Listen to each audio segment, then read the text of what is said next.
Good morning, everyone. If this is your first time here, welcome. If you've been to our two previous sessions, welcome back. This is SPG's new Premier Pulse Virtual Series. My name is Trent Richards, and I am Director for the Saskatchewan Pulse Growers. I farm at Assiniboia, Saskatchewan, and I'll be your host for today's meeting. This is the first time SPG has hosted winter extension meetings virtually, and we are pleased to have you join us today on Canada's Agricultural Day. Presentations will be shared after today, so be sure to watch for an email from SPG on how to access them. Today's session also incorporates a live question and answer session with a panel at the end of the presentations. So if you have any questions, please type them in the question box on your GoToWebinar control panel, and we will address them in the question and answer discussion. Lastly, I want to thank today's session sponsor, New Farm.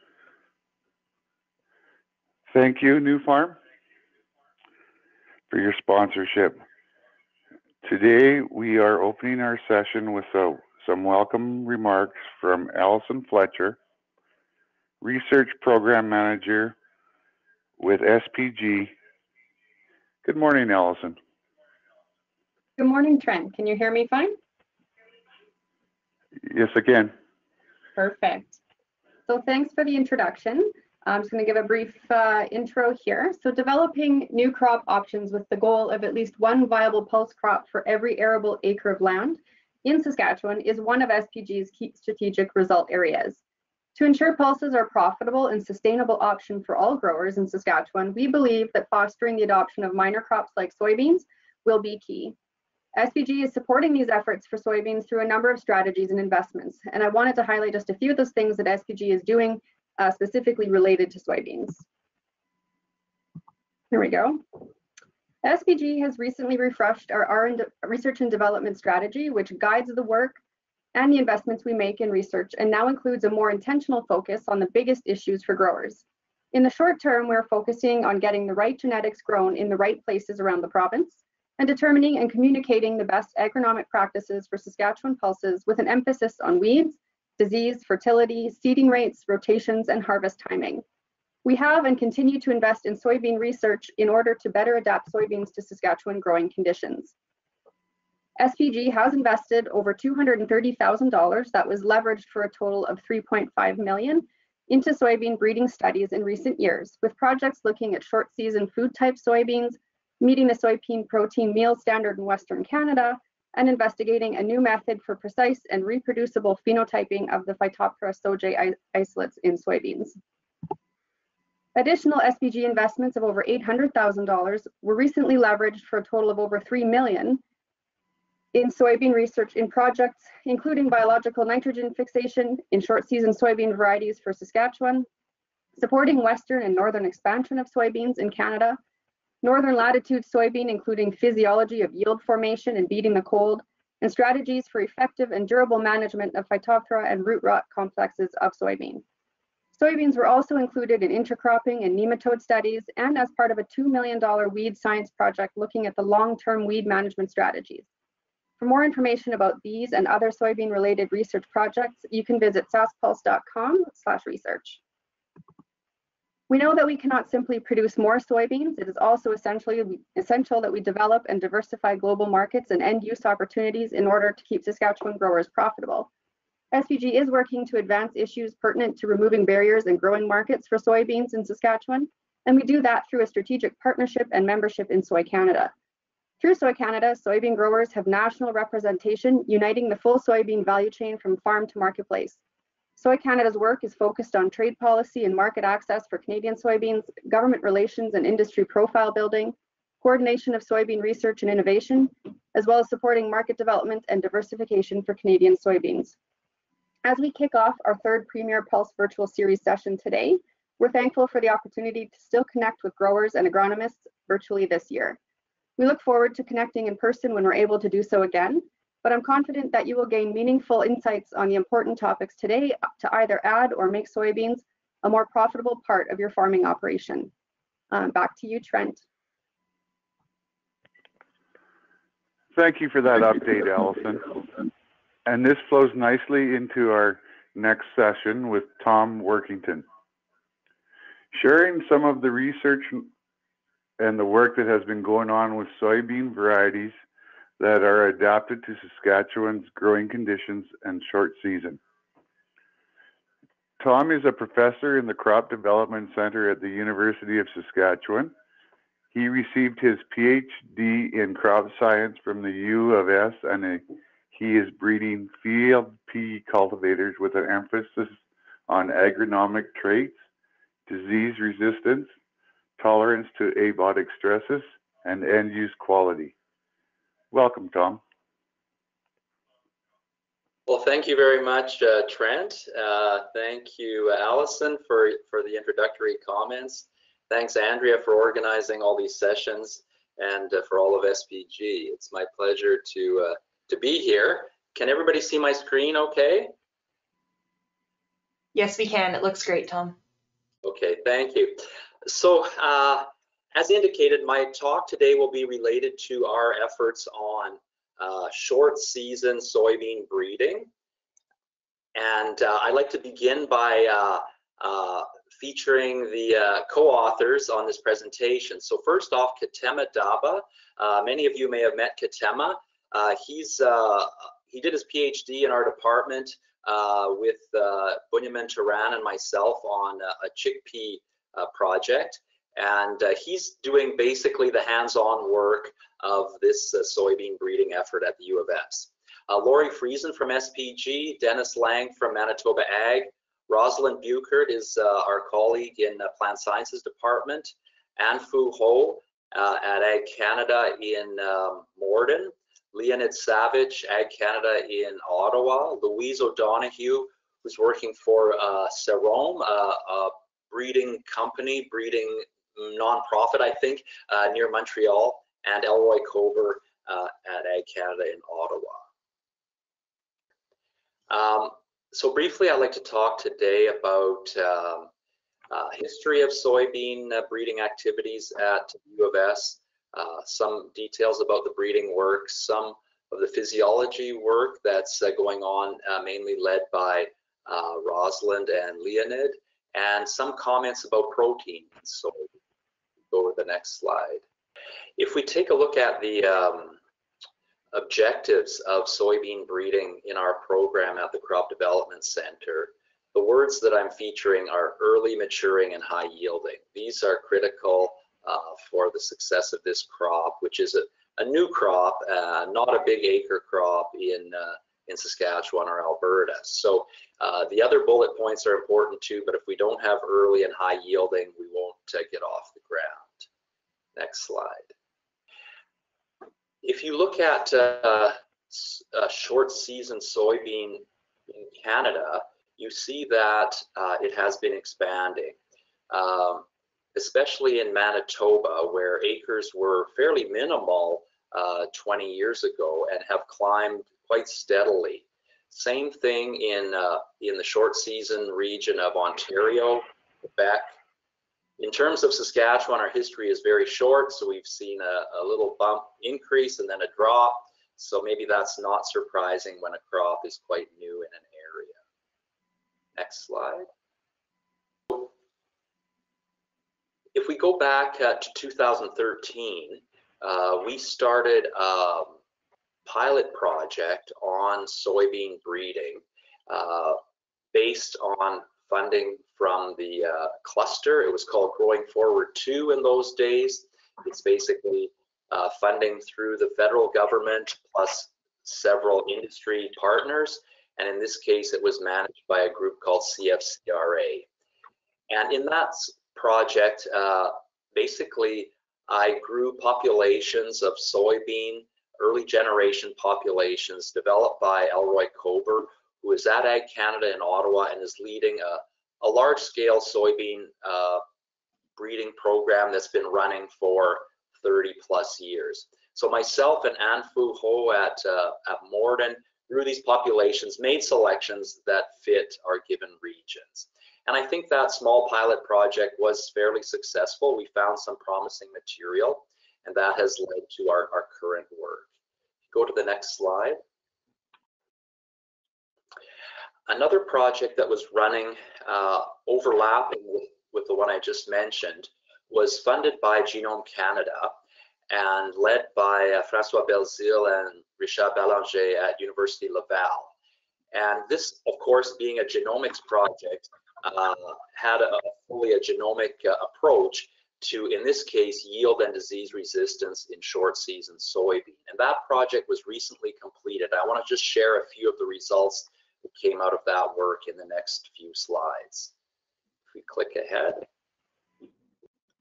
So the Genome Canada project had the goal to address some key challenges of soybean in Canada. Soybean's a crop that's grown across Canada. It's you know, we talk a lot about prairie crops, canola, wheat, and peas, but soybean is grown right across the board. So the observation was that we needed earlier material combined with yield. We needed resistance to pests, and we wanted to encourage grower adoption in Western Canada. So the project, in terms of pests, it focused on Phytophthora, soybean cyst nematode, and Sclerotinia. Next slide. And of course, it was a genomics study. So basically, the idea was to characterize the germplasm at the DNA level and to look for major regions of the soybean genome that were related to these important traits. And soybean, being a big international crop, was further ahead in terms of genomic tools than crops such as lentil and pea. Next slide. And interestingly, people like Elroy Kober and François Belzile are really world experts in defining the genes involved in early flowering and early maturity in soybean. And you see a whole list of them here that are well characterized over the last 20 years. Next slide. And the reason that we need these to understand these genes is that as we grow soybean over a range of latitudes, as you can see in this slide, from latitude 43 up to 53, it's quite a big north to south range.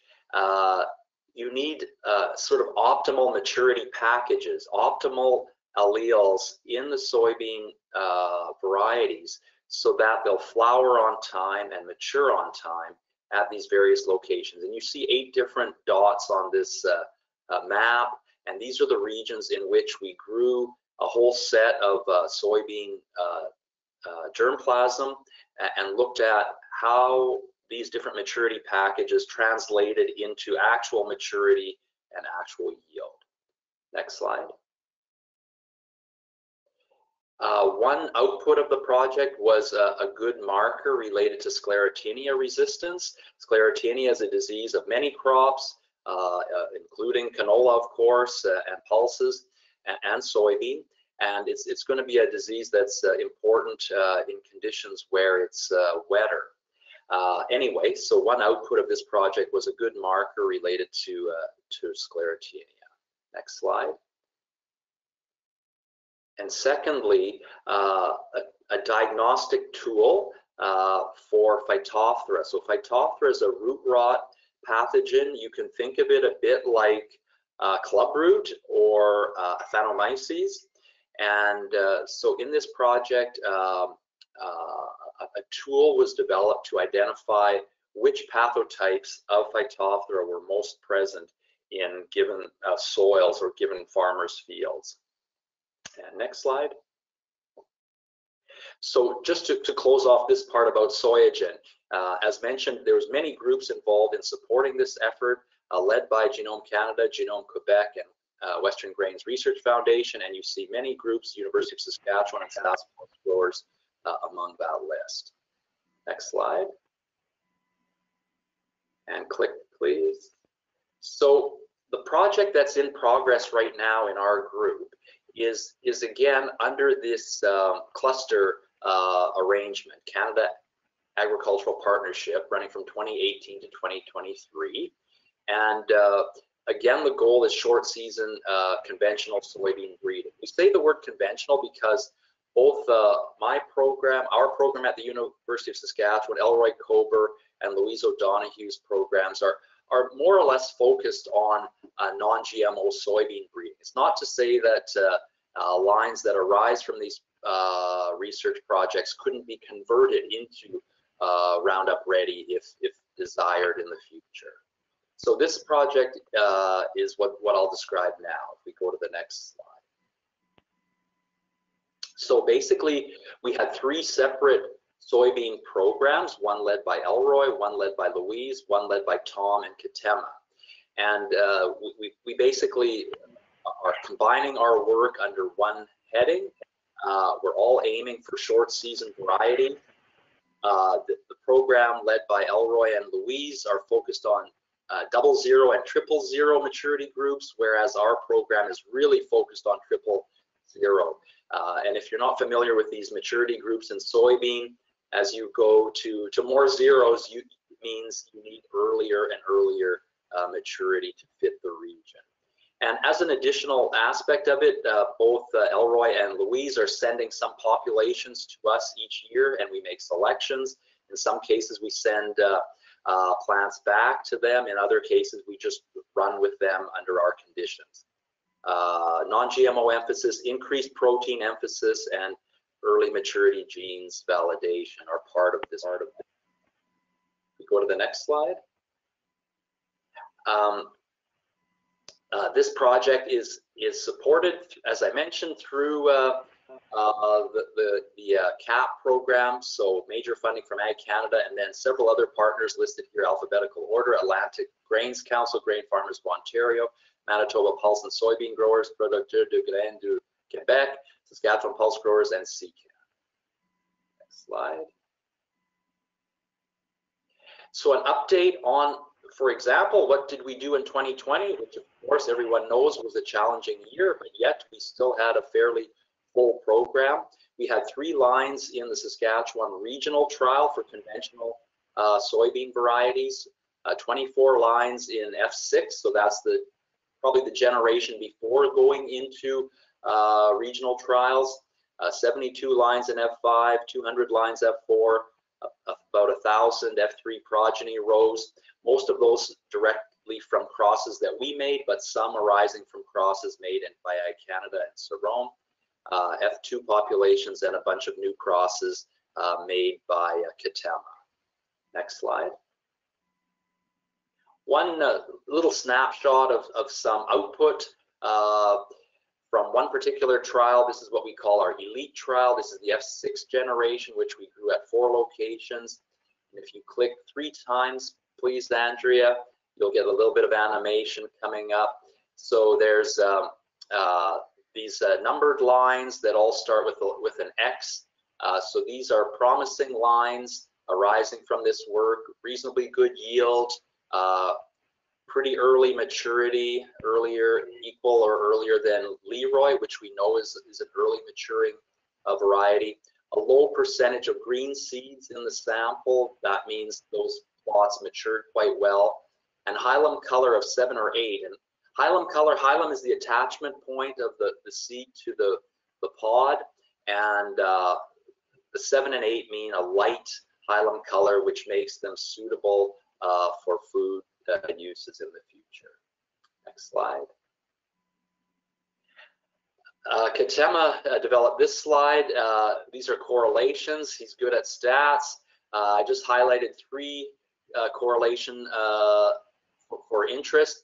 A high positive correlation between plant stand, that's the density of the plants in the plot, with the seed yield of the plot. And that's not surprising, but it's just a very important thing to take note of. It unless you have a good stand, a good population, you can't really expect to get good yield. Days to flower. In this case, earlier to flower was correlated with higher yield, and earlier to flower was correlated with earlier to mature. And I won't describe all the other correlations. This is just a snapshot, but I thought I would just mention those.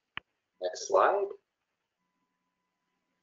So here's Katema, and we have some F1 soybean plants in pots outside. So these came from new crosses that he made.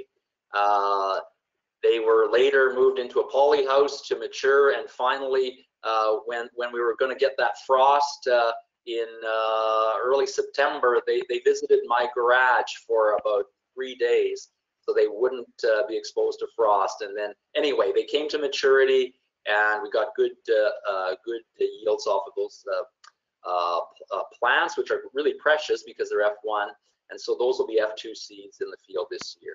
Next slide, please. We can go through the next about 5-6 slides fairly quickly, please, Andrea. Just giving some snapshot of some field photos. You see the, okay, now you're going really quickly, but that's fine. You see some nice plots over the last couple of years from our various trials. Yeah, you can go ahead. Here's one from roster in 2019, probably at around September 1st, and the plots are starting to mature. And the next slide, campus field, that's in the city of Saskatoon, 2019. You see many plots are mature, some are not quite mature. So we have a good range of maturity within our material, able for us to make good selections. Next slide. This is what we call investigation field. This is basically right along Preston Avenue, and you see again the plots are maturing here. And next one.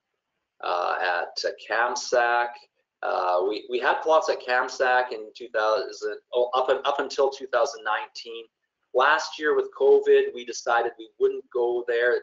Not that we don't like it, we really liked it a lot, but it's just a long drive, and it would have involved overnight trips for our staff, and that just wasn't going to work with COVID. Next slide. And here's maybe a kind of an interesting picture where you see a plot in the middle of the screen that's basically mature, and quite a few other plots around that are still got 10 days to go. So we're looking for those early maturing ones. Of course, they have to also have high yield. And next. So in the next 2 years, 21 and 22, we're going to have another trial organized by Louise O'Donoghue, where we're going to evaluate 100 diverse soybean lines that are carrying different maturity genes to look at those that have the best adaptation in Saskatchewan, in Manitoba, in Ontario, and in Quebec. Next slide. Okay, this slide is related to work led by Leonid Savage. He's a crop physiologist at Ag Canada in Ottawa, and he's looking at especially aspects of cold tolerance in soybean and developing indoor and outdoor tests to identify germplasm that has better cold tolerance. Because if soybean's going to fit in these western regions, it seems we need some cold tolerance. Next slide. In 2020, we grew an experiment from Leonid at 4 locations in Saskatchewan. If you click again, please, Andrea, you'll see we identified some here at the top of this graph with good yield, yield of AC Edward and higher, pretty early to flower, and pretty early to mature. So this gives some promise, whereas many others were substantially lower yielding. Next slide. And here, this is an example of 2 diverse plant or varieties. In the top one, you see that it's podding under this cold stress, where the one on the bottom is just starting to flower under cold stress. So there's quite a range in response within soybean. Next slide. A project led by Rosalind Buchert is also examining aspects of the physiology and yield formation in diverse soybean material. And if you click to the next slide. These are Rosalind's highlights from 2019. The 2020 analysis is still in progress.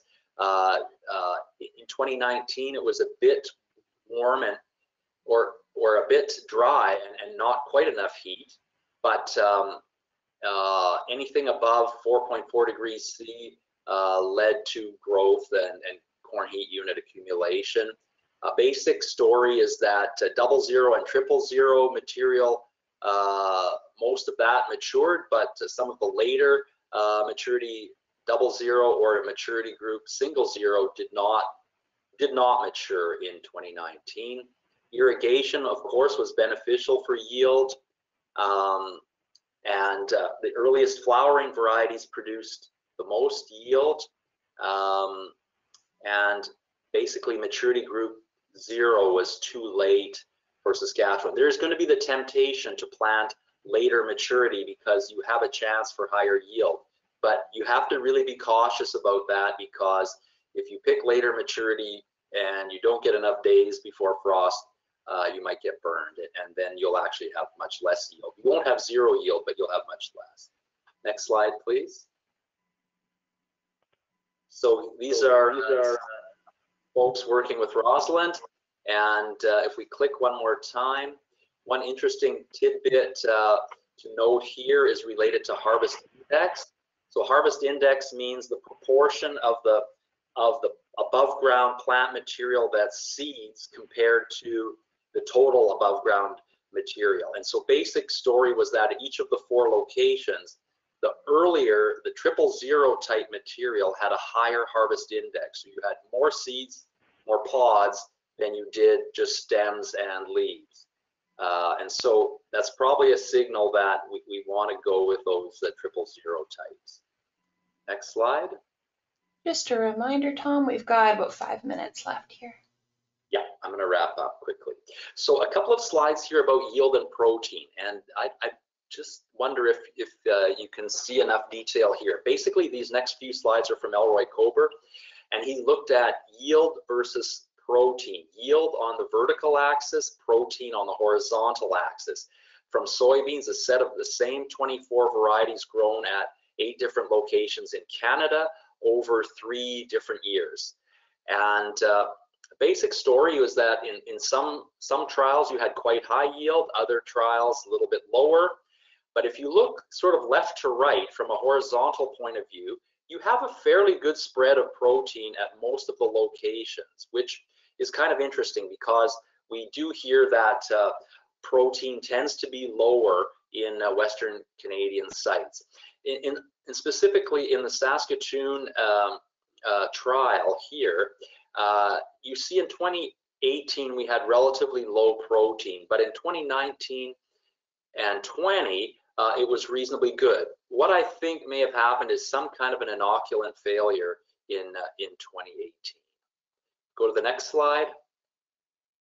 Basically, this is kind of complicated, but the short story is that the locations grouped into 3 clusters, and the clusters were basically the western prairies, the eastern prairies, and eastern Canada.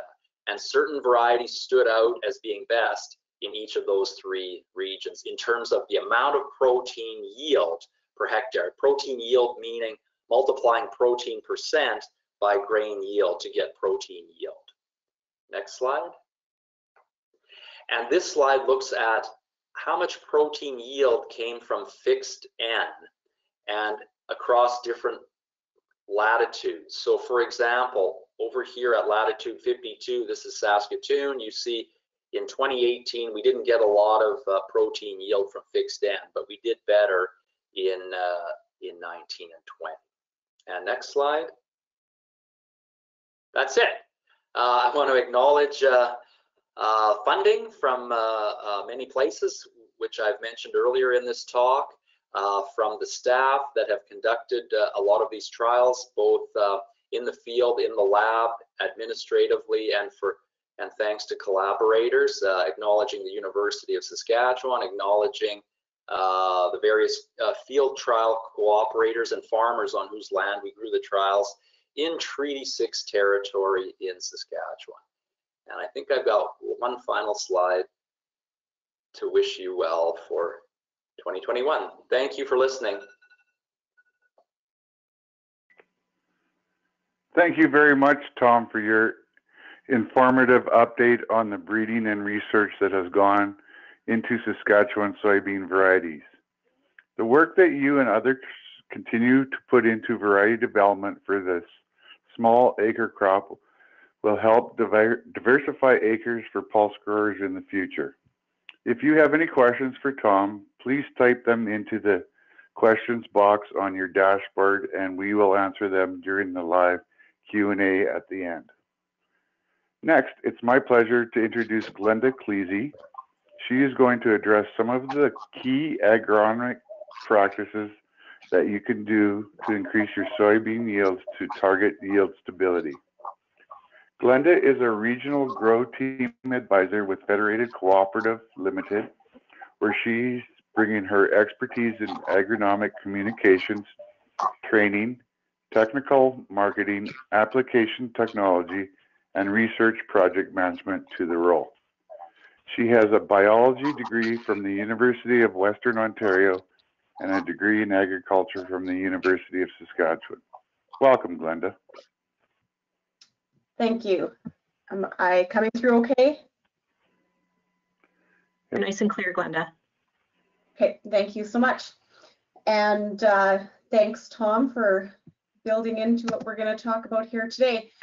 So I thought I would start with a little bit about why we might want to consider growing soybeans in Saskatchewan.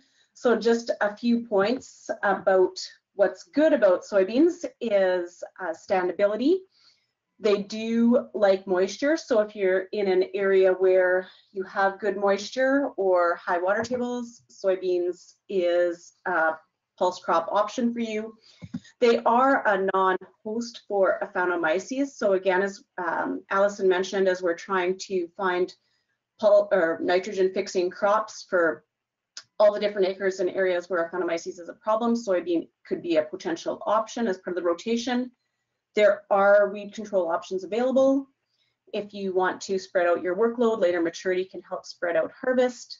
Currently, limited disease and insect pest pressure, harvestability is good. And as Tom mentioned, there are good marketing options globally, and it's a global commodity. So we see that through Soy Canada that Allison was talking about. But why don't we see those acres? Tom showed sort of that increase and then drop off of acres soybeans in Saskatchewan. And a lot of that is related to the yields that our farmers are getting and their return on investment in growing soybeans versus other crops that they can grow in rotation. So what I did was just put up this graph here showing, based off of the crop insurance yields by varieties, kind of the lower range that we've hit on average, as well as the higher range that we've hit on average in Saskatchewan, sort of from 2014 through to 2019.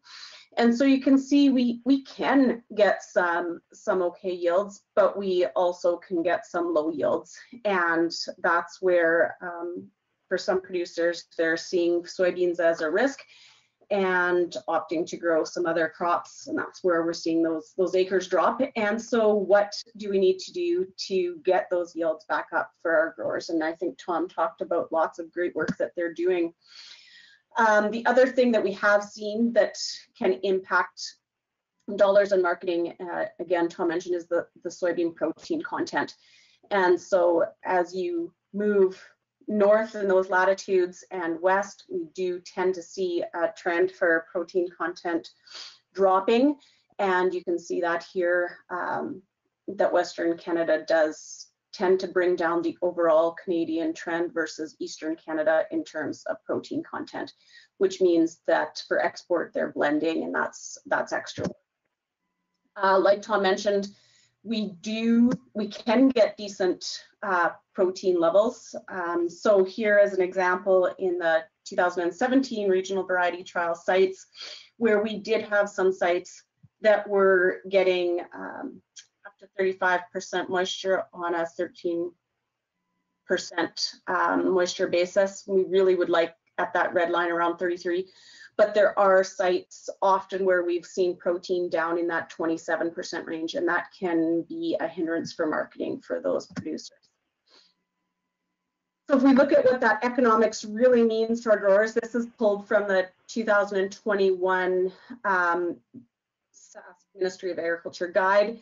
So when they're looking at this economics in terms of revenue per acre, they've got target yields set by soil zone, estimated price, and therefore estimated gross revenue that you can see on the slide there. And we can turn that, if we look at expenses, into break-even yields that would be required to cover either variable expenses or total expenses. So if we use those estimated yields, we're making some potential profit there. But if we look at historical average yields of the province, what we can see is we could be profiting over variable expenses, but if we use all the total expenses that the government uses in their calculations here, we can see a loss over total expenses. And that's where we're seeing those drop in acreage of soybeans, and why we really need to focus on what we can do to increase soybean yields so that we can increase those acres back in Saskatchewan. Here is a graph out of a research project that was done from over multiple years, over 3 years, by Kirsten McMillan and Rob Goulden in Manitoba. We don't have a lot of work in Saskatchewan, and we do have different conditions like Tom touched on, environmental conditions, soil conditions. So a lot of the work sometimes from Ontario and the US may not be as relevant to us. So using some work out of Manitoba is helpful. And what I wanted to point out here is a few different factors. There's a lot more to this project that I'm not going to go into today. But what I really wanted to focus on is, unfortunately, one of the key factors that greatly influences soybean yield is environment. And so that's all these black lines here that you can see, looking at some of the different yield factors. And basically what they found throughout this study is environment plays a really big factor. And when we look at soybean yield, the environment can actually account a variability for about 70%. And that's a pretty significant impact that's a little bit out of our control. The reason is we've got variable moisture patterns, time of rainfall. Does it come at the right time, like at pod fill stage? And how do we increase these yields under drier conditions, things like that, or colder conditions? So that's why it's great for the work that Tom talked about. Other factors that might be different include things like length of season. So how does that, things like day length or photoperiod affect the yield? And those are things that we still have a lot to learn. One of the other things, so see if I can get this to go here. When we look at some of the other factors like seeding date and cultivar variety, where the biggest impact those had was on plant density and days to maturity. So thanks, Tom, you did explain about days to maturity and the importance of selecting the right variety for days to maturity. And that's why we do see the cultivar of the variety having a big impact on that days to maturity.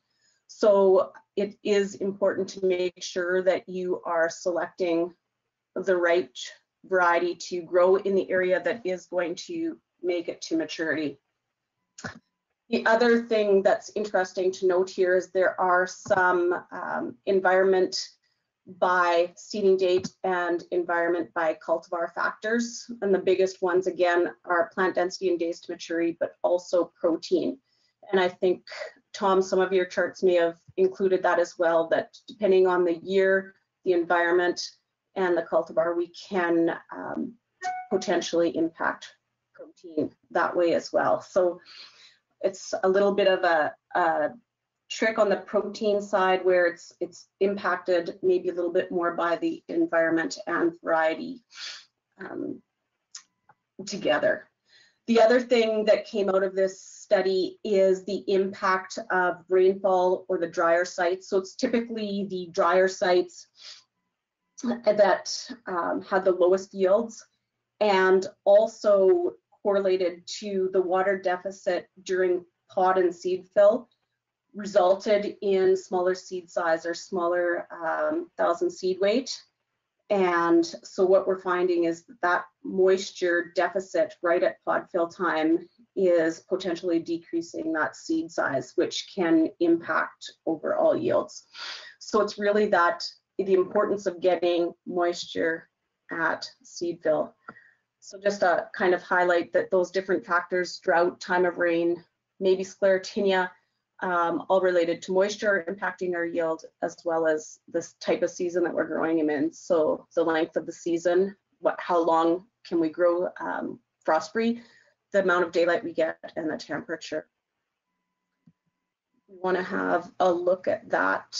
Oh, I've got some extra slides in here. So skip that, sorry. I wanted to show a little bit about climate and how we compare to other soybean growing regions. So if we look at this graph right here from Regina, you can see that the peak month of precipitation is in June, and we drop off. So as we hit this August, September timeframe, we're really losing the amount of rainfall that's happening at that time. And this type of shape of graph is typical for most of the Saskatchewan. One exception that I noted was Prince Albert, so they're getting a little bit more into July here, but still dropping off as we come into August and September. If you want to compare that to in Manitoba, where they are getting higher yields than we are, this the higher amount of rainfall that they get, well, there's more, but it's also carrying over into this August timeframe, both in Winnipeg and Brandon. If we want to move over and look, comparing in Ontario, so Kitchener is in sort of southern Ontario, you can see, and then in Des Moines, Iowa, that they're getting quite a bit more rainfall, and again, it's holding on into August and September. So really not much we can do about that, and I think that's where, when we look at some of the work that's going on in the breeding, if we can be breeding more for some of varieties that are going to tolerate some of those drought conditions that we might face more, or drier conditions and those colder conditions, and still maintain yield, that's going to be beneficial for our growers. So if we look at things that we can control, if we can't control the moisture, although seeding date could be although seeding date can be impacted by environment, these are things that are within our control to select to help us a little bit work on getting as much yield as we can given the environment we're growing them in. So our typical seeding dates likely in that May 10th to May 30th range. One thing, there is some changes to crop insurance, so you can get crop insurance now, but you do have to seed prior to June 5th.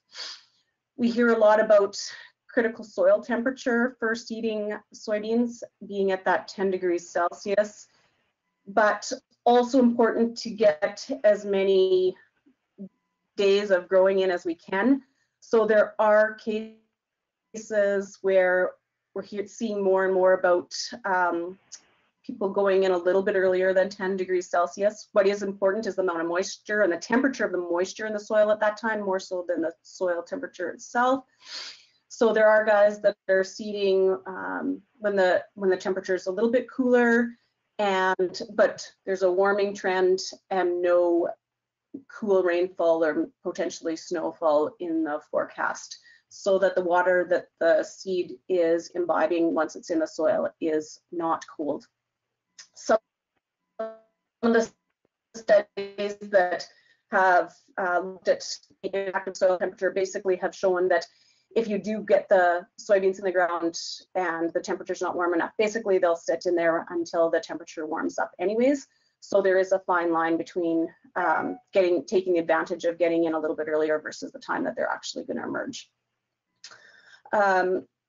One of the important things to note is, depending on where you are in the province and your seeding date, You're looking at approximately 110 to 120 frost-free days where the soybeans are growing.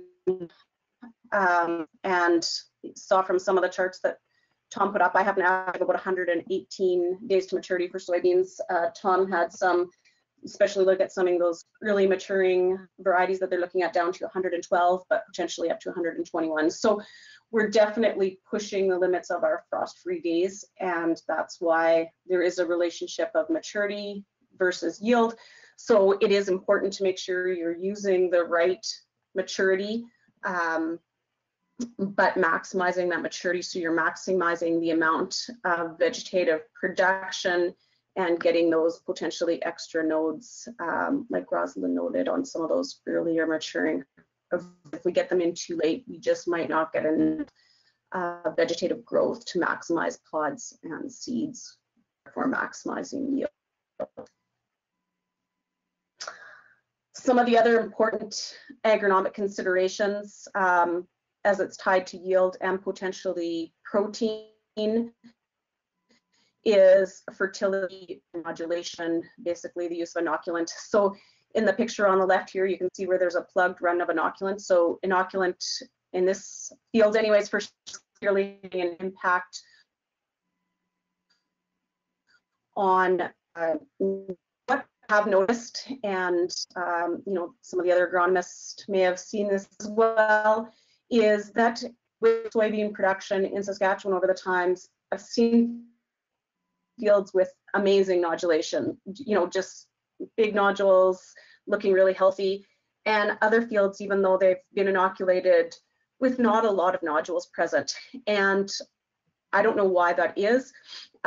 Is that based on how the Brady rhizobium survives in Saskatchewan, different conditions? There's all sorts of factors there. So it does require this Brady rhizobium honeycomb, and it's not native to our soils. And, you know, is it able to survive well? These are all the things that we need to look at, and that's why it's great that this research is on. There is a recommendation to inoculate. When we look at Manitoba, it's suggested that after, you know, sort of so many X number of cycles, maybe it's 4 to 6 on the same field, that you may need to be able to go back to a single inoculation in terms of return on investment that way. And as Tom mentioned, it does have a potential impact on protein, that nitrogen is important in protein development.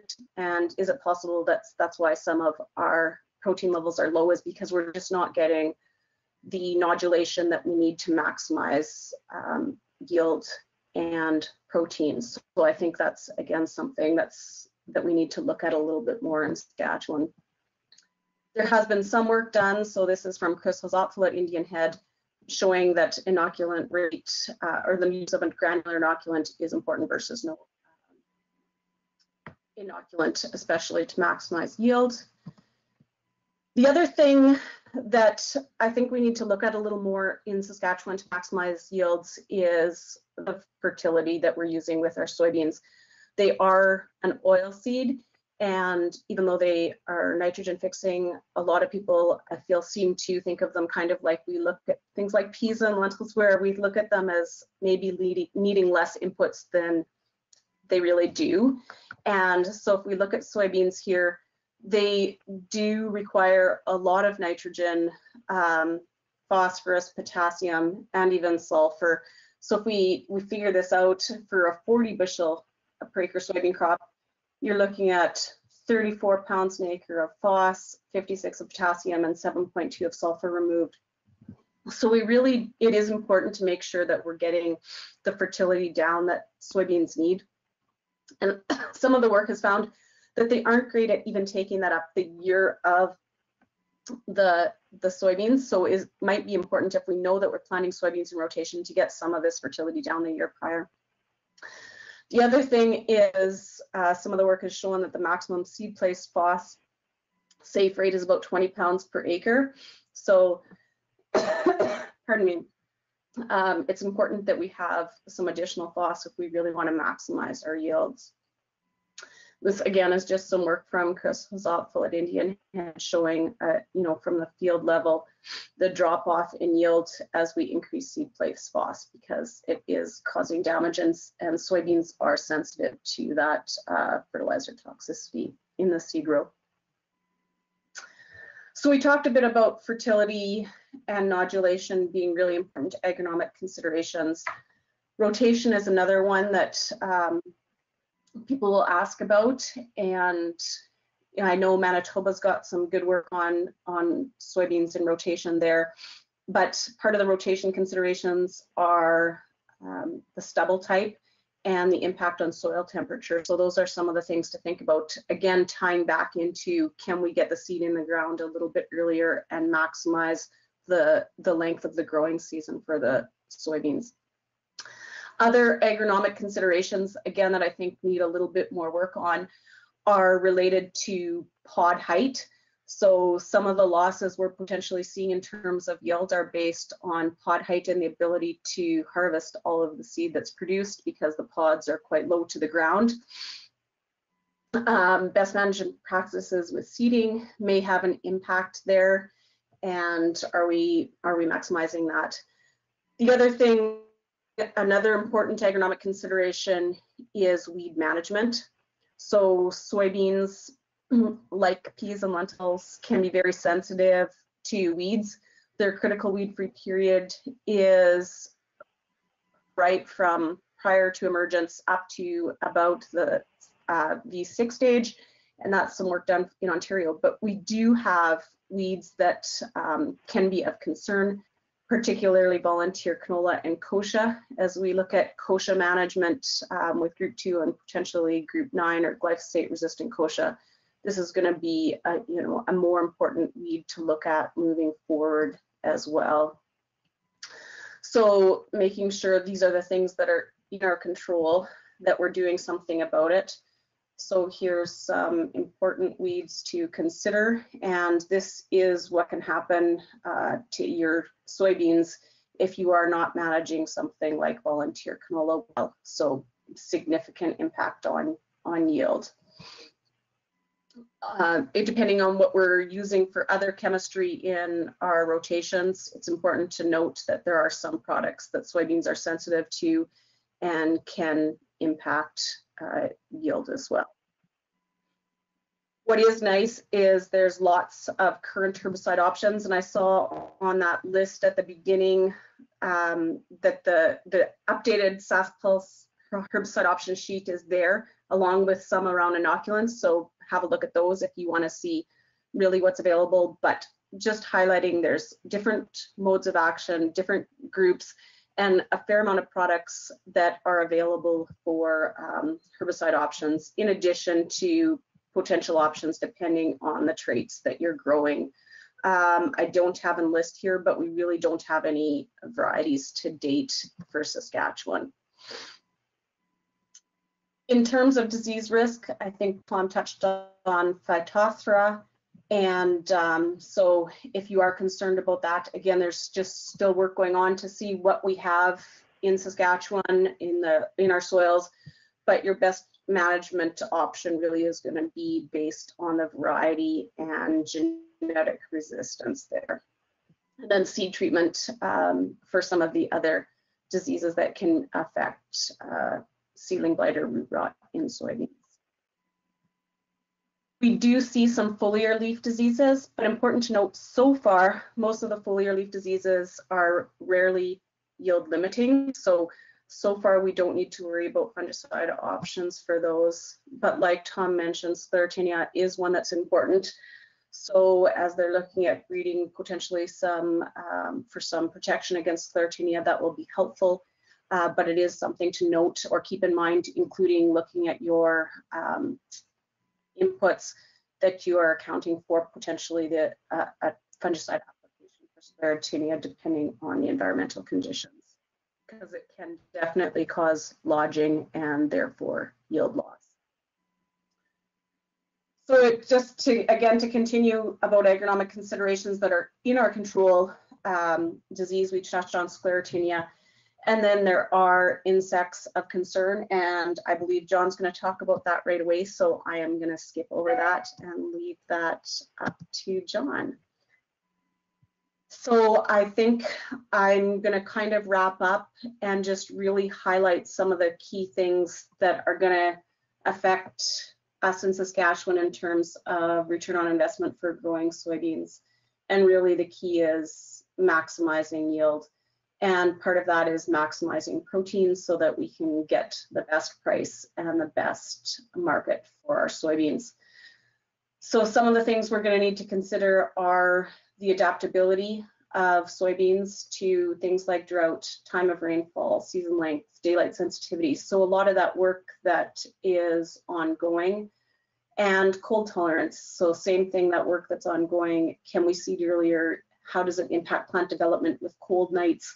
All these things that are not in our control, but then really learning how to best manage what is. So what is the best consistent effective agronomy practices we can do to maximize yield, maximize pod height, maximize nodulation, prevent losses from diseases like sclerotinia. So making sure we're using things like the right seeding rate, the right seeding date, the right variety, good fertilizer practices, good nodulation, and really effective weed control based on what's in our field, and timely, that we're not letting those weeds get ahead of the crop.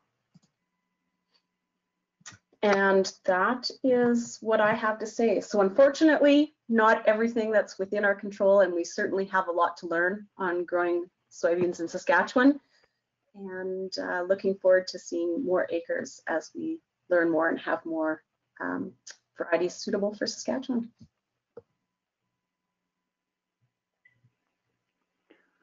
Thank you very much, Glenda, for sharing your soybean expertise with us. If you have given us all some important things to consider to make our soybean yields better. If you have any questions for Glenda, please type them in the question box and we'll get to them at the end of today's presentation. Our next speaker is Dr. John Gavloski. John is going to focus specifically on the insect pests that can impact soybean production. John is an entomologist with the Manitoba Agriculture and Resource Development, based out of Carman. He conducts monitoring programs for some of Manitoba's major insect pests and provides information on insects both beneficial and potentially pests to farmers, agronomists, and those working in agriculture. John has a bachelor degree in environmental biology and a master's in science in entomology from the University of Guelph, and a PhD in entomology at the University of Manitoba.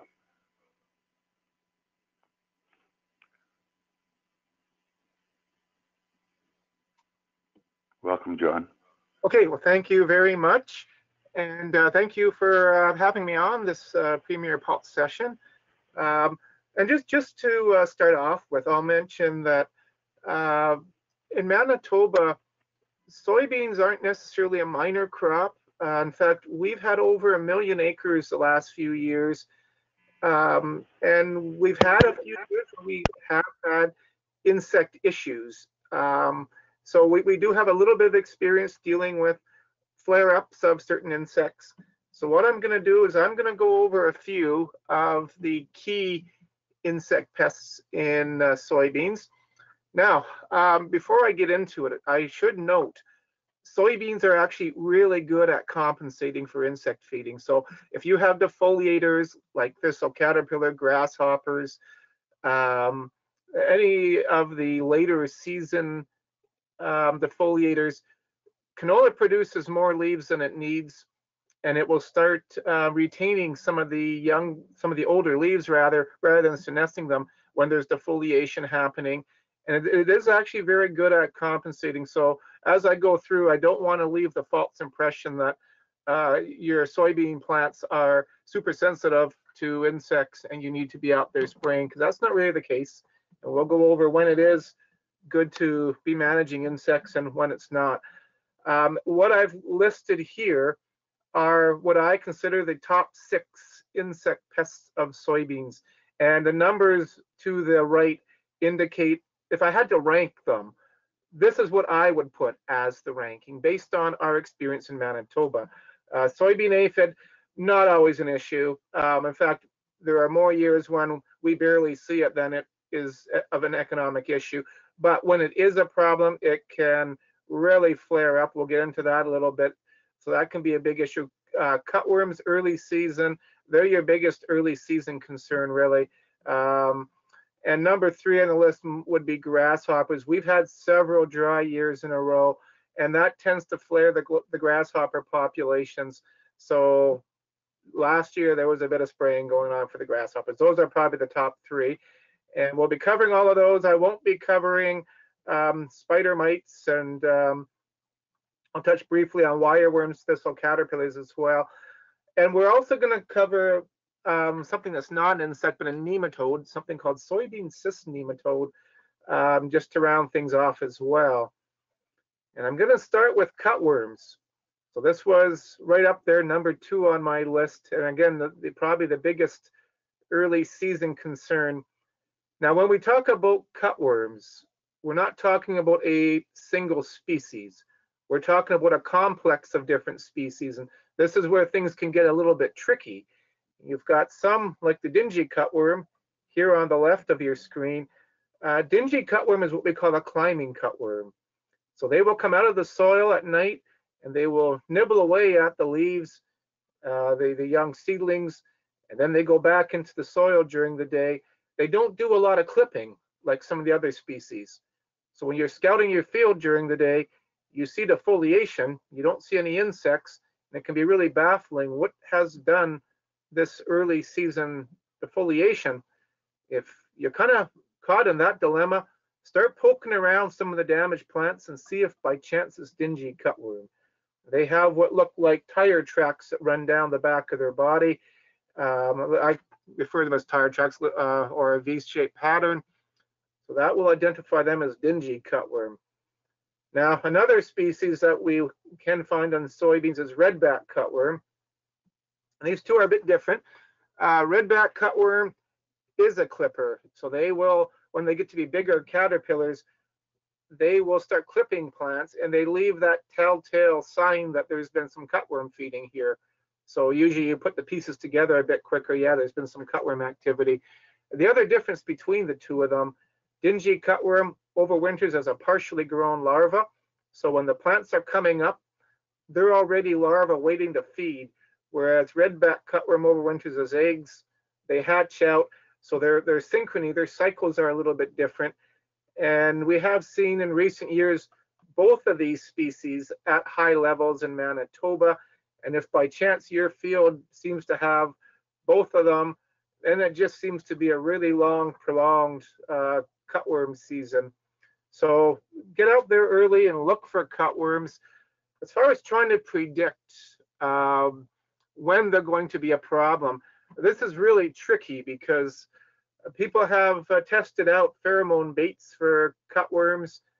There's several species where pheromones have been identified and synthesized, but the data was not very good. There was really not a good correlation between late summer counts and what happened the next year. So our best advice, and this research was done in Manitoba, by the way, the cutworm pheromone research that I'm referencing here. Best advice we have is be out there early in the season, know what's happening in your field, watch the seedlings as they're coming up, and use that information as your guide. There are foliar sprays available should you need them. Sometimes you can get away with just spraying a patch, and this is because cutworms, when they're out laying their eggs in August and September of the previous year, they're often drawn, if there's a good nectar source for them, that might draw them to a particular area of a field. So say the field was canola last year, and you had an area of the field that flowered a bit later than the rest of the field. You might find that next year, if there is going to be a cutworm patch, that's where it occurs. One year I went into it was a sunflower field, not a soybean field, but we went in and there was a very distinct patch of several acres that had a lot of cutworms. The rest of the field was pretty clean. And the farmer told me that was their thistle patch the year before. And that makes sense. That would have drawn them to that area. So they can be patchy. If you do thorough scouting and you note that, yeah, it's a very patchy situation, sometimes you can just treat those patches. And if you are spraying for cutworms, the later you can do it in the day, the better. They are nocturnal, so they come up at night and feed. They go back during the day. So applying later in the day will help you get good control. Now, sometimes people like to go out the next day and poke around and just make sure all the cutworms are dead. And it's not uncommon for people to find that there's still some living cutworms in the field. What's going on here? One of the things we have to remember is cutworms, like all insects, go through this period called molting. And so what molting is they have their skeleton on the outside of their body, which prevents them from growing. So they have to shed this skeleton periodically, grow a bit, and then reform this skeleton. And this sometimes takes a day or two. While they're doing this, they're not actively feeding, and being cutworms, they're in the ground doing this. So your insecticide won't get to them. And if the next day you're out there poking around and there's been a few molting cutworms, good chance they could still be living. Once they resume feeding, all the products that are registered for cutworms luckily have enough residual that once they resume feeding, they will be killed. So give it a few days. Don't make the assumption because we found a few live ones that there's resistance or the product didn't work. Give it a few days. Sometimes the percent kill goes up a day or two after you've sprayed, but because of this molting process. And there's things running around in your soil looking to eat cutworms as well. So if you're lucky, you might have things like ground beetles. The ground beetle in the picture here, this one was called Peter. This was one of our lab pets a couple years ago, and we were running around finding cutworms and grubs to keep it fed. And some days it would eat 8 or 9 of them on us. So ground beetles can have good appetites and eat a lot of cutworms. There's parasites, bee flies, tachinid flies, and parasitic wasps that are out looking to lay eggs into or on cutworms. And also there's fungal pathogens that can lower the levels, especially if we get some wet, damp years. You might find that the pathogens are kicking in and lowering the populations. Now moving on to wireworms, another early season concern. And the tricky part with wireworms is they have these multi-year life cycles. We have a bit of a different species complex in Manitoba than you have in Saskatchewan. Our population is dominated by a tinier species, Hypnoidus bicolor, whereas you get into Saskatchewan, especially the more western areas, you've got a few other species, the prairie grain wireworm and some of them, that have these very long life cycles. So the larvae are in the soil a long time. And with wireworms, the larvae never come above ground. So foliar sprays just don't work on them, period.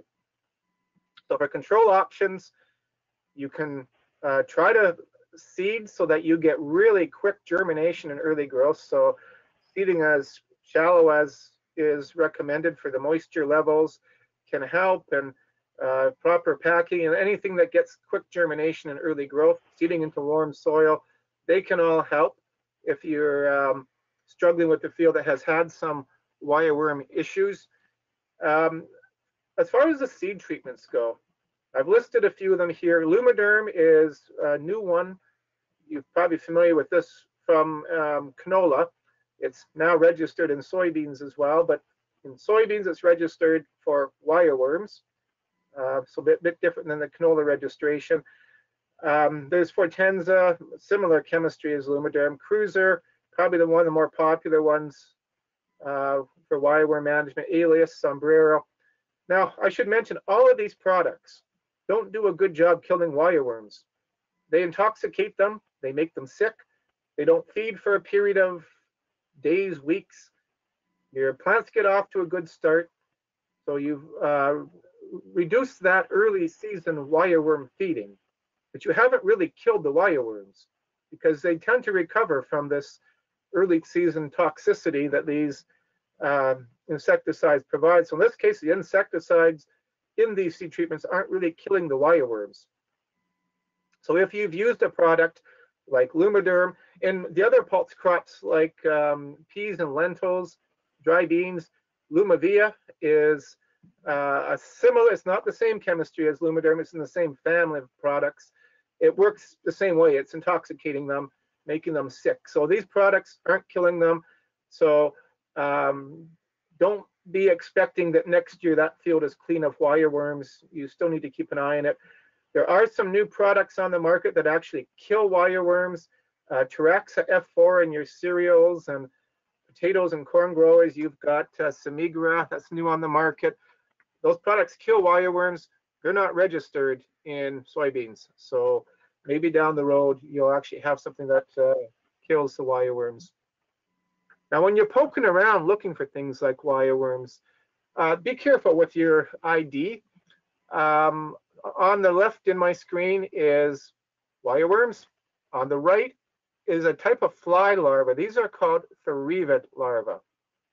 Therivids, roughly the same size as a wireworm, especially the larger wireworms like prairie grain wireworm. But Therivids are much paler. They're very active. If you were to poke at it or disturb it, they squirm like crazy on you. So behaviorally, they behave very differently than a wireworm would. They're actually a predator. They eat things like wireworms. So you want Therivids. But last few years, I've been getting often photos from agronomists saying, I know this isn't a wireworm, but it kind of looks like it. What is it? Those are Therivids. You don't need to be killing them. They're good guys. So I'll move on to aphids, and particularly soybean aphid. As mentioned at the beginning, this is one of the key potential pests of soybeans, but luckily we haven't had economic populations too frequently. We've only had a few what I would call outbreak years in Manitoba, so it's nothing you need to be worried about annually, but there's a chance that you may see them the odd time, so good to know what they are and what they do. Now regarding aphids, aphids are a huge group of insects. There's over 800 species in Canada. Pretty much every crop's going to have at least one species of aphid that feeds on it. Soybeans, it's mainly soybean aphid. Aphids are essentially reproductive machines. They're geared for quick reproduction. And early in the season with soybean aphid and most of our aphids, it's 100% females in the population. There are no males early in the season. So this helps them reproduce quickly. And the eggs develop inside the aphids. They're giving birth to live young, which in a week or two are also all females giving birth to live young. And it allows them to really expand their population super quickly. So that's what makes them a potential concern, this ability to reproduce quickly. And when you have a lot of them on the plant, they're feeding on your phloem, maybe a little bit on xylem sap. It's mainly the phloem though that they feed on, and that's where they're getting their nutrients. But phloem's not a really good nutrient source. So what they do is they're constantly pumping out what we call honeydew from their back end. Sugary substance gets on the leaves and it makes a kind of sooty appearance on the leaves. Now, luckily, as far as we know, soybean aphid isn't overwintering in Manitoba and probably not in Saskatchewan. They're likely blowing in, and if they are overwintering, they're probably not doing it very well. There was a study done in Minnesota where they were comparing what they call the super cooling point of soybean aphid, and they found that eggs have what they called a super cooling point at minus 34 degrees Celsius. So basically, if the eggs are exposed, they overwinter as eggs on buckthorn plants. And if the eggs are exposed to minus 34, they're dead. If they're not exposed to minus 34, bit warmer temperatures for prolonged periods would kill them. But it takes those really colder temperatures to be lethal to them. So they produced this map showing where soybean aphids should overwinter well, which was most of southern Minnesota. But when you got into the more northern areas, it became more and more doubtful whether they'd survive the winter. And as we get into Manitoba, again, the risk gets much, much lower. So in most winters, we should get good kill just based on our winter temperatures. But with rising winter temperatures, things can change. So definitely something to keep an eye on. Now, aphids are not all created equally. I'm going to use the example here, pea aphid on peas. We have an economic threshold of 2 to 3 aphids per plant tip as our threshold. We get to soybeans, and we're seeing something very different. Our economic threshold in soybeans is actually 250 aphids per plant, and the population is still increasing. So pea aphids, really, really small threshold. That's because they like to cluster at the tip of the where the flowers and young pods are and target their feeding. Soybean aphids, they'll spread themselves out on the leaves, the stems. It takes a lot of soybean aphids to actually do economic damage. In fact, I've got a number here that I'm referring to as the economic injury level, and that's 674 aphids per plant. That's the amount of aphids that it would take on average to equal in yield loss what your insecticide and control costs would be. So 674, and this is based on a number of studies done in the US consecutively to develop this threshold. Now we don't want you waiting till you get over 600 aphids per plant though to start to control them. So we recommend 250 per plant, population increasing as the threshold. And if you're wondering what kind of yield loss you would get with that, when they did these threshold studies, they used something called aphid days as a way of measuring yield loss. And what an aphid day is it's one aphid feeding on one plant for 24 hours. So an aphid on the plant, 24 hours, that's an aphid day. Now, if you get up to about 10,000 of these aphid days accumulated, you get roughly a 7% yield loss. And that's what they used to kind of factor in that economic threshold. Roughly about a 7% yield loss. It takes about 10,000 aphid days. So again, that's where the math came from. If you had 500 aphids feeding on the plants for about 20 days, you'd get roughly about a 7% yield loss. So that's where that threshold is coming from. One piece of advice, or maybe a couple pieces of advice when you're scouting soybean aphids. First of all, soybean aphids, if they're numerous, they're going to be impossible for you to do accurate counts. So don't think you need to stand there and say 1, 2, 3, 4, 5. You'd be there all day trying to count the soybean aphids on a very heavily infested plant. Get good at estimating them. And so what I've done here is I took a picture of the soybean aphids on this heavily infested plant. I had my summer student do the laborious job of counting each and every aphid on these leaves. And then we made a little photo plate showing the numbers. So a leaf like this is roughly 150 aphids. A leaf like this is roughly 70 aphids. And you can kind of get good at guesstimating numbers. There's a lot of soybean aphid scouting cards and things on the internet. So if you're doing soybean aphid scouting, it's a good tool to have. There's also an app that you can use as well.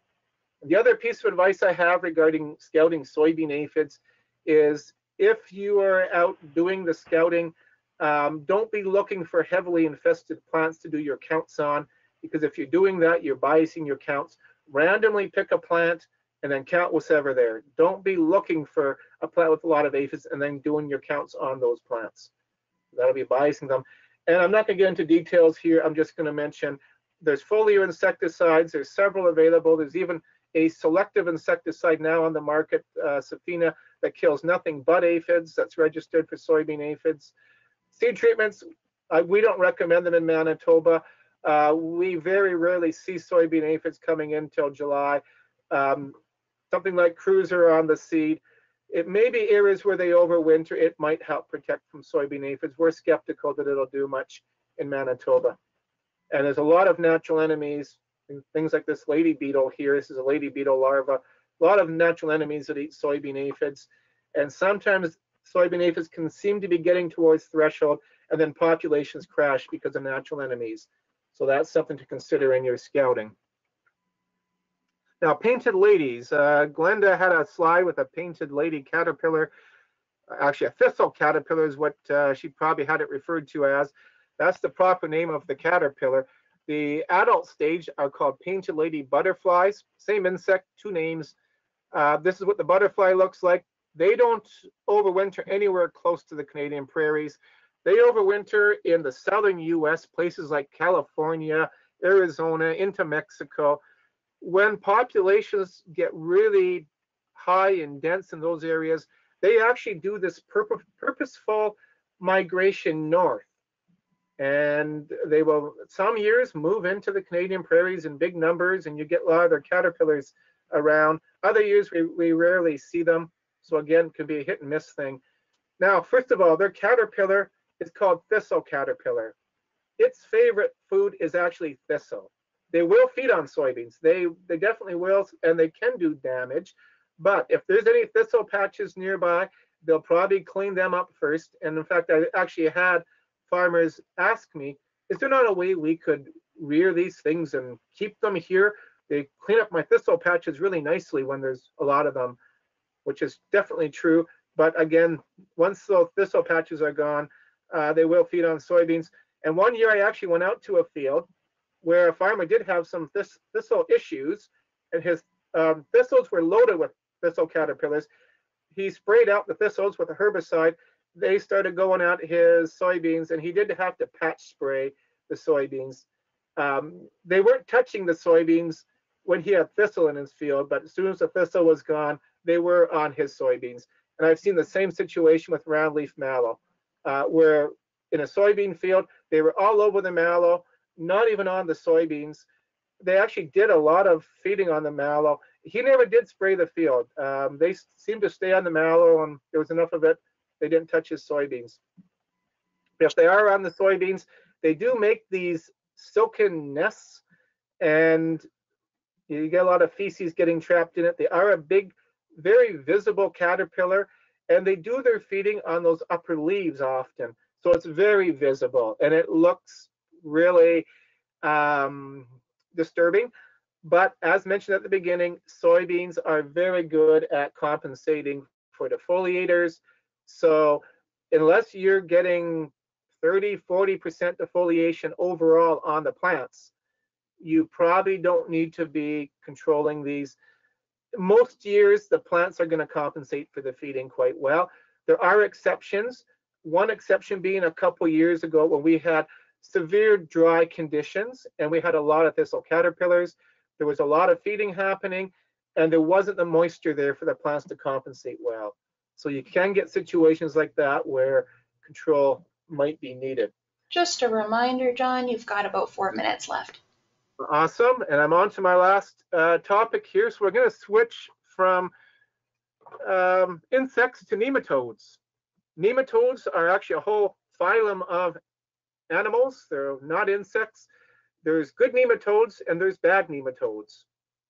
And I say good and bad. I should say plant feeding and predaceous. Some nematodes are good in the sense that all they feed on is other things in the soil. In fact, you can buy beneficial nematodes for your lawns for things like grubs. But one of the plant feeding ones that we do need to worry over is soybean cyst nematode. They've been surveying for this for a few years in Manitoba, and they have started to find it. I'll pull up the map here. So in Manitoba, they've been finding it along the southern part of the Red River Valley. This was confirmed in a survey in 2019, and they've also found it up by Treeherne here in North Norfolk municipality, which is odd because it's a little ways away from the Red River where things seem to be concentrated. Now, numbers aren't incredibly high here. They have not been finding visible symptoms on plants, but they can find the nematodes in the soil if they look hard enough. And now, soybean cyst nematode. what you will see if you pulled up the plants and it did have this nematode, you would see these little cysts on the roots. Don't confuse these with the nodules that produce your nitrogen. The nodules are going to be more pinkish and they're going to be much bigger. These cysts from the soybean cyst nematode, they're about the size of a grain of sugar. So really tiny white lumps sticking out from the root. That's what they would be looking like. So what soybean cyst nematode does, when the cysts hatch and you got the young nematodes in the soil, they will move into the roots and do their feeding. The females, they will kind of poke their back end out of that root. And so their head end is in the root, the back end's out of it. Eventually that female dies and that cyst will harden around the eggs. So you've got live eggs inside this dead now cyst that's protecting them. And that cyst can survive in the soil for years. And that's what gets the cycle going again. So that's how this nematode functions. And again, it looks just like a little, maybe sugar grain sticking out of the root. So far, we have not seen visible symptoms in Manitoba. If we ever did get to that point, they would show up as yellowing on the leaves in mid-season, stunted plants, and symptoms that could easily be confused with nutrient deficiency. So that's what to keep an eye open for, but don't assume because you see these symptoms at soybean cyst nematode. You would probably want to be doing some digging, looking for the cysts on the plants. So check your fields.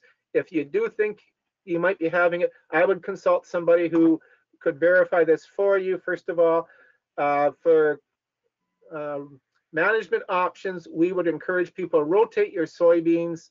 That'll help with soybean cyst nematode and a whole bunch of other things.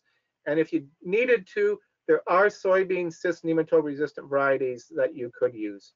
So just to summarize my key points, cutworms can be patchy. Numbers have been high recently. Watch for them. Soybean aphids, key pests, thresholds are high. Definitely something you need to scout for. Painted ladies, they're migratory. They blow in at times. Another one that you should be looking for, but don't get too panicky over them. The plants can compensate quite well. So maybe I'll end with that and we can move into a question and discussion session. Thank you, John, for highlighting some of the insect pests that producers should be watching for in their soybean crops. We know how important it is to scout our crops and protect yield from pests. I am now going to some live Q&A featuring an agronomist panel. Just a reminder. If you have any questions, please type them in to the question box on your dashboard and Sherry Lynn Phelps will address them to the panelists. On today's panel, I'm pleased to introduce Gavin Leach from Sharps Crop Services. He'll be joined by Glenda, John, and Tom. Thank you all for joining us today. Sherilyn, take it away. Thanks, Trent. I hope everyone can hear me well. Good. Yep, okay. Yep. So we have had a number of questions that have come in from the people that are attending, and we're still taking questions. So please just, anyone that has any questions, put them in the question section and we will bring them forward. Any of the questions that we don't get to today, in the past, we've had so many questions that it was hard to get to them in the time allowed. We will send them out for answering and then also send the results from those questions after the event if we don't get them answered directly here. So we have panelists here that are willing to answer our many questions that have come in. And so I'm just going to give you guys a moment of a breather and answer one question that did come in today that was directed at SPG. So I'm just kind of paraphrasing the question.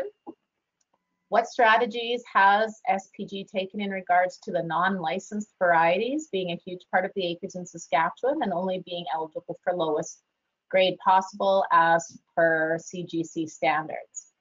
So speaking on behalf of SPG, We know that growing unregistered varieties of any crop is not permitted in Canada, and that growers should avoid growing these unregistered varieties. As of August 1st, 2020, the Canadian Grain Commission began requiring producers to declare what they are delivering and that those varieties be eligible varieties. And in most cases, that means delivering registered varieties. We did communicate this information to growers in the spring and summer of 2020, leading up to the production year last year. And this information is on our website and has been featured in many grower communications and activities over this time. So thanks for the question. If this is something that we feel needs to be reiterated in more communication, we can consider that going forward. So now questions on to our panelists, and giving the first one to our agronomist. So welcome, Gavin, and thanks, Glenda, for the presentation that you've done. Glenda did mention about controlling and managing volunteer canola. And so I'd like to get both of your opinions on what is the best strategy to doing so. So Gavin, I'll give maybe you the first chance at this. Sure. Yeah, it's one of the biggest issues with soybean growers is the volunteer canola. Most growers are mixing in like a Viper ADV with their first pass of glyphosate on their Roundup Ready soybeans is kind of the best management strategy at the time, or right now. Glenda did mention there's some enlist beans that they're not quite at our heat units yet, but they will be coming in the future, so there's some options there. There are extend beans, but that would be more of a pre-seed option for putting the dicamba down for pre-seed, is what I've seen in the field work better than in crop. So those would be kind of your options for the volunteer canola. Glenda, do you have more to add to that? I think Gavin did a good job of covering it. I would say to prevent as much volunteer canola, so making sure you're watching your harvest management of your canola is another important factor to reduce the amount of volunteers present in the field. And I think Gavin touched on also some pre-seed options. So I think you've got it in your charts that are in the handouts, but there's quite a few pre-seed options as well. So selecting something that's the best fit for canola and other weeds in your field, and being proactive to get something down to maintain the weeds until you get to your in-crop application. Thank you. So the next question is regarding seeding rates, and we talked a little bit about that during the presentations today. But under Saskatchewan systems, or in Western Canada, narrow road production systems, what rate should growers be seeding soybeans at? What should the target be? And Gavin, I'll let you go first again. Yeah, there's a few different ranges, but most growers are seeding, with an air drill or air seeder. They don't have a planter. So like you said, narrow rows. So seeding rates would be in the higher range, like 200 to 210,000 plants. So that'd be a unit, 1.4 to 1.5 units. A unit being 140,000 seeds for soybeans. That would kind of be the range, and then you could work from there. With their experience, they might be able to tweak it a bit. Glenda? Yeah, I think that's about right. Most guys are seeding with a drill, so with a planter, you have a little bit improved survivability. Just you're causing probably some less damage to the seed as it moves through the system, so you can get away with a little lower. I think most of the work on a Manitoba is showing you kind of want to target around that 160,000 plants in your stand. So based on some of the survivability, you are wanting to start at that 200, 210 with a drill 1,000 seeds. Or I believe, Sherilyn, a bunch of the SAS Pulse material is about 4 to 5 plants per square foot when you're doing your establishment counts. So going out and evaluating afterwards and doing some counts on the square foot or square meter basis is a good way to double check. And Gavin mentioned narrow rows, so we do see, and just in terms of yield, that their narrower rows do tend to help us on the yield side. So we talked about varieties and environment being a big impact on the yield potential with soybeans, as well as maturity. Are there any practices that could help growers to get the crop out of the ground quickly and take advantage of some extra days in terms of maturity and yield potential? I often get the question about whether growers should be looking at blackening the soils where they're planting soybeans, and does that make a difference? It's an option if moisture conditions are there. If things are a little drier, you may not want to blacken things up and lose your moisture. Other options could be if you had maybe some darker stubble, like a black stubble or something, or maybe you've done some tillage, so it's already been worked a little bit. It would be warmer. And Glenda did touch on some growers aren't waiting for that 10 degrees soil temp. If the forecast looks like a warming trend, they're going a little bit sooner to gain some days there as well. So. Yeah, I think Gavin covered it. I think another thing too is if you're going into soybeans, is making sure when you're harvesting the year prior that you're doing a good job of managing your residue going into the spring. So making sure you're not having large piles of residue left behind and things like that can slow the soil warming in the spring. Okay. Thank you. Thank you both. So I'm going to move on to some insect questions here now, just to break it up a bit. So John, I'm going to put you on the spot. Okay. You talked about a 7% yield loss with 10,000 aphids. What about vectoring viruses? Has there been any work looking at or identifying viruses on soybeans in Western Canada? Yeah, people have looked at that, but it's not really a major risk factor. So the economic threshold we use is strictly a yield loss threshold. It's not like cereal aphids and bird cherry-oat aphid in cereals, say, where it vectors a disease and you need to lower the threshold because of that. With soybean aphid, it's strictly a yield loss thing. Okay. So when you talked about painted lady butterflies, what sort of yield loss have we seen with painted ladies or thistle caterpillars? Yeah, actually, there's been some good work from the US where they were artificially defoliating plants using a very similar defoliation patterns that thistle caterpillar would use. And when they were up around 30–40% defoliation, they were getting something comparable to about a 7% yield loss. So that's what it takes to do economic damage, which is quite a bit of defoliation.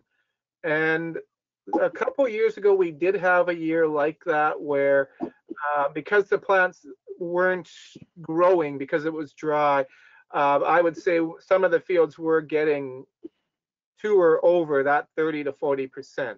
So it can happen, but it's rare.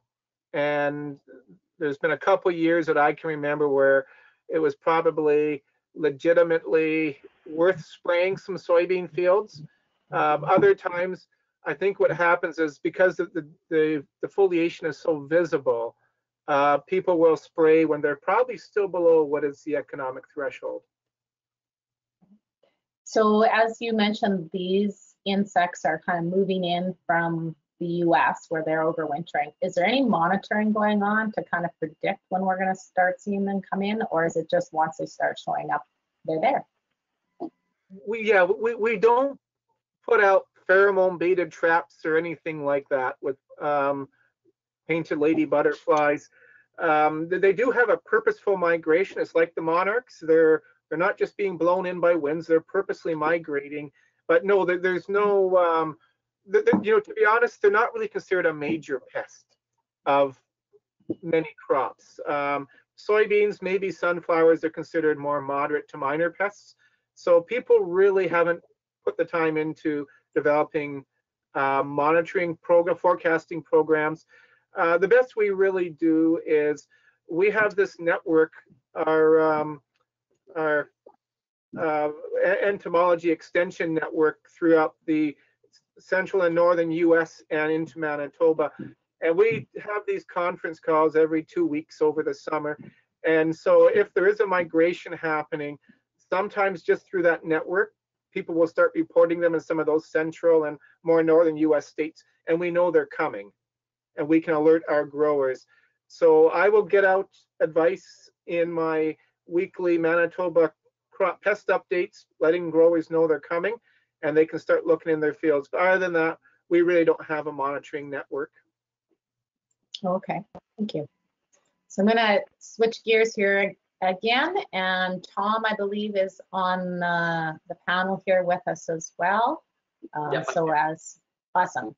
So the question for you is, how does low night temperatures and daylight hours impact maturity in soybeans? Right. So I think with the cold nights, you just have a delay in flowering, and with short days. So soybeans a crop that typically flowers under short days, and so through breeding, those of us who are breeding for these northern regions are trying to select types that are less sensitive to that short day requirement. So we want to select types that actually do flower in the longer days. So I think that's basically how we get to 000, is by selecting types that are going to start flowering even though the days are rather long. Okay. Another question for you is, and actually for agronomists as well, is for planting dates. How early would you push planting in Saskatchewan without a huge risk to first and last frost? And to follow that up, there was a similar question in that some growers this past season tried later maturing varieties beside early maturing ones. Both got hit by frost, but the later maturing ones out yielded the earlier ones by quite a bit. So growers are questioning, you know, should they be actually sticking with these early maturing ones or going to the longer maturing ones for the higher yields? So Tom, if you want to. Sure, great question. And when I talk to other folks like Elroy Kober and others who are dealing with soybean a lot, that's always going to be the temptation for growers to pick varieties that are on the later side, because usually the mature or the yield numbers look better. So it's kind of a plus and minus. It's going to depend on the season that you get. I mean, one good thing with soybean is that, you know, even with, let's say even in this year when we had frost around September the 9th and we had some material that looked still rather green, it's not like you get zero yield. You still get yield from those lower pods. You lose yield on the upper pods, and the sample doesn't look as nice, but it's not the same as like edible bean, where if the sample looks terrible, your crop is not worth much. In this case, it's still worth quite a lot. So it is a trade-off, balancing, you know, the earliness with yield. Just a comment on an earlier question about blackening the soil. I think that's a very common practice in southern Manitoba, just FYI, because they get faster emergence of soybean. The other side comment would be, you know, once soybean's been in a grower's rotation a couple of cycles, probably results are going to start improving, because the population of rhizobia in the soil will increase, and that should help with yield and protein in the crop. Okay. Thanks, Tom. Glenda, do you have comments, and Gavin as well, in terms of when your agronomists and growers are selecting varieties, what they're doing in terms of maturity levels and how the planting dates are affecting that? I think it's going to vary a little bit year to year and a little bit where you are. So the further you are probably to the southeast, you can probably get away with, for example, like, or in a longer area with more frost-free days, you can probably get away with a longer maturity and bump those yields. As you move north and your risk of frost or fewer frost-free days increases, you may want to consider selecting a shorter season variety. But I think it's really going to be based on what you see in your area where guys have had success, or trialing different varieties in the field so you get comfortable with what's the best fit and what your risk level is, because everybody's risk level could be different as well. In terms of seeding date, I think it's going to again vary year over year and where you are, and based on what the weather's looking like in kind of the upcoming few days. But I feel like the sooner you can get it in, the better, providing all the conditions are right. And no guarantee, but it almost seems like if you can get kind of that quick pop up out of the ground, then it seems like in those years, sometimes the height is a little bit higher, is what I've observed, but no scientific studies on that. Thanks, Glenda. Gavin, you're located right in the southeast there, and kind of, you know, that area where there has been a lot of soybeans tried in the past, and close to the area where there's higher acres. What's your experience with choosing varieties as well as seeding dates? Yeah, there's some growers that are going to the longer maturing varieties to go for that yield with the risk of frost.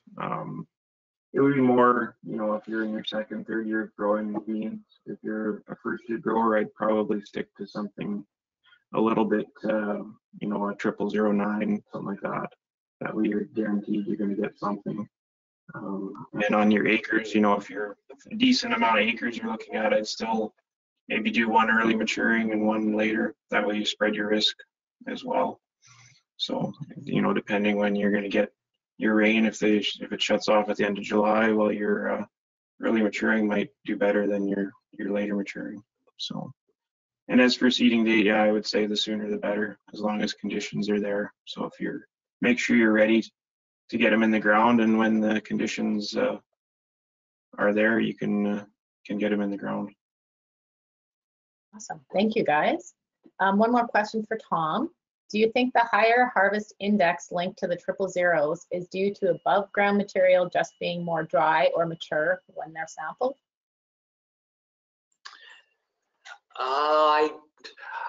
You'd have to ask Rosalind. I don't think so. I think they were. I think the sampling would have gotten all the above ground material. I think it's basically that they tend to be shorter in stature, and so then, you know, there's greater proportion of seeds and pods compared to stems and leaves. So I don't think it was a function of the fact that one was dried out and so it weighed less. And I think it would have been done on a dry matter basis anyway. Okay, thank you. So another question that's related sort of to the water use on the soybeans, and I'll open it up to everyone to comment, is should soybean production be more profitable under irrigation? And related to that, there was questions about Arizona clusters, and those are the clusters at the top of the plants. That could those be related to rainfall in August? Some producers are seeing them at maturities, others aren't. What do we know about those sort of clusters and impact on yield? So I'm going to put it in Tom's court first, regarding sort of the water use and growth under irrigation, and whether you've had any experience with these Arizona clusters.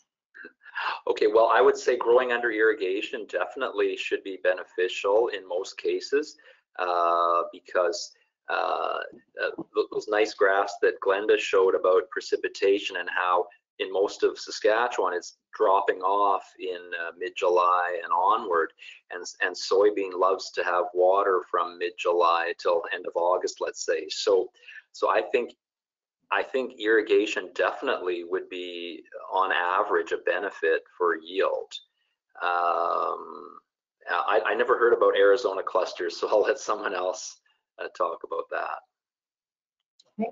I'll ask Gavin, have you heard anything about Arizona clusters? It's the first time I've ever heard of them, so I'm curious to know what these are and if we are seeing them in Saskatchewan. I think the comment did come from Alberta, so maybe it's something that's different, but appreciate your thoughts on that.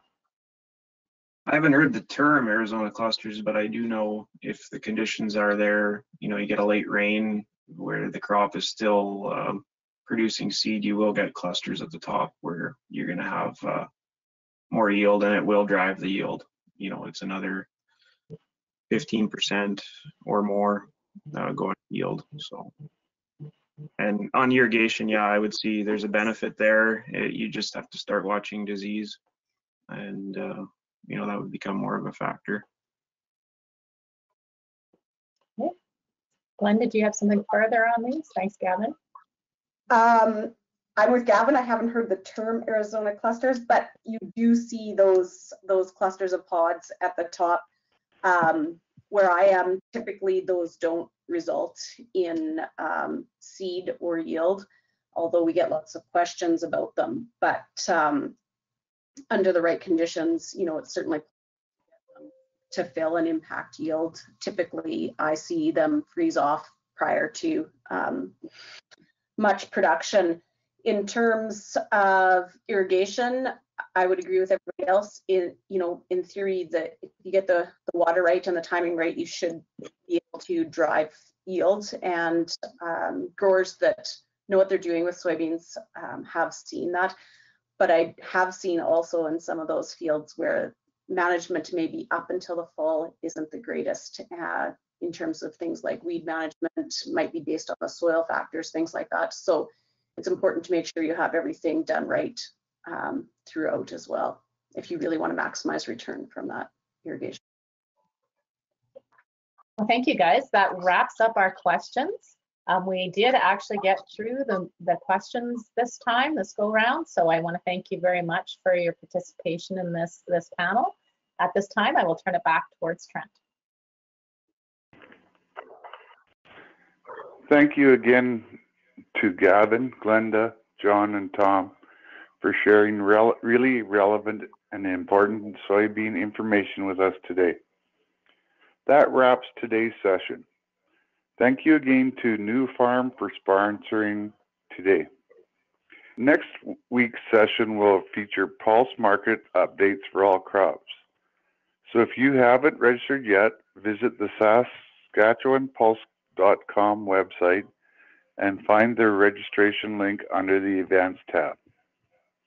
Thank you, everyone, and have a great day.